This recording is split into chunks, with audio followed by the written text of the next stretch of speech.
आज प्रत्येक माणूस स्वतःच्या सुखामागे धावत आहे.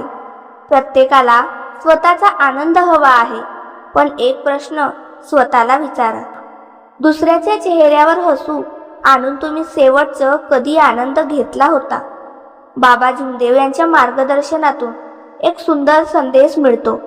जो माणूस फक्त स्वतःसाठी जगतो त्याचा आनंद मर्यादित असतो, पण जो दुसऱ्यांच्या आनंदात स्वतःचा आनंद शोधतो त्यांचं जीवन खरंच समृद्ध होतं.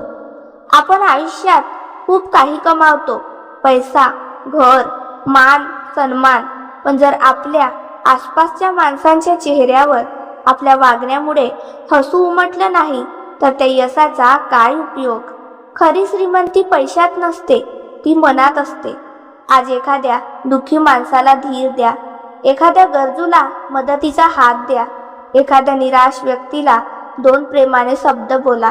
पहा, त्याच्या डोळ्यात दिसणारा आनंद तुमच्या मनालाही शांतता देईल.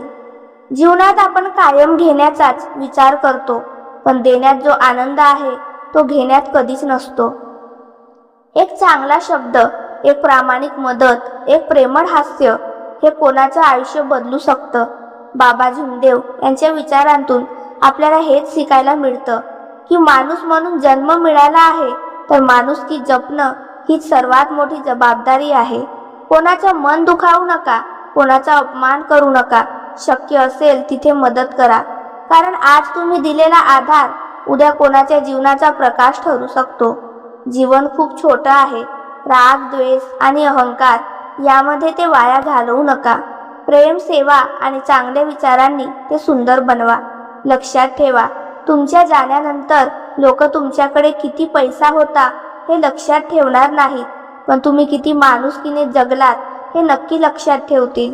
म्हणून आज एक संकल्प करा, दुसऱ्याच्या दुःखात आधार बना, दुसऱ्याच्या आनंदात सहभागी व्हा, चांगले विचार पसरवा आणि आपल्या प्रत्येक कृतीतून मानवतेचा सन्मान करा. कारण दुसऱ्याच्या चेहऱ्यावरचं हसू हेच आपल्या जीवनातील सर्वात मोठं यश आहे.